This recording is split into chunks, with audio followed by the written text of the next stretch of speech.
Assalomu alaykum aziz hurmatli tomoshabinlar. Avvalambor afg'onistonlik birodaringizning kanaliga xush kelibsiniz deyman. Men Shamsulloh Afg'onistonning Balx viloyati Sho'rtepa tumanidan bo'laman. Ha do'stlar, bugun sizlarga juda ham bir qiziqarli video tayinladim. Do'stlar, mana bu ko'rayotganingizdek, mana shu suvning narigi tomonda qirg'oq bor.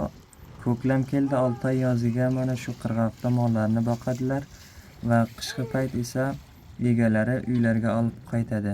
Hamma kim shu qirg'oqqa mollarni ko'klam keldi o'tirib ketadi. O'sha yoqda o'tlab kechasi ham o'sha yoqda qoladi. 3-4 nafar podiqmon bor, o'shalar mollarga qarab o'sha yoqda boqadi Oltoy yoziga.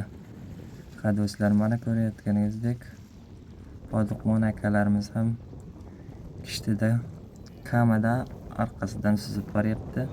Xo'p, inshaalloh nasib bo'lsa o'sha qirg'oqqa ham borib video to'lish irodamiz bor. Ha do'stlar, men o'zim ham mollarimni olib kelgan edim. Podiqmon akalarimga tavil berdim. O'shalarga tavil berib o'sha qirg'oqda Oltoy yoziga o'sha yoqda mollarimni boqtirmoqchiman inshaalloh. Xo'p, mana ko'rayotganingizdek mollar qirg'oqqa chiqib olishdi.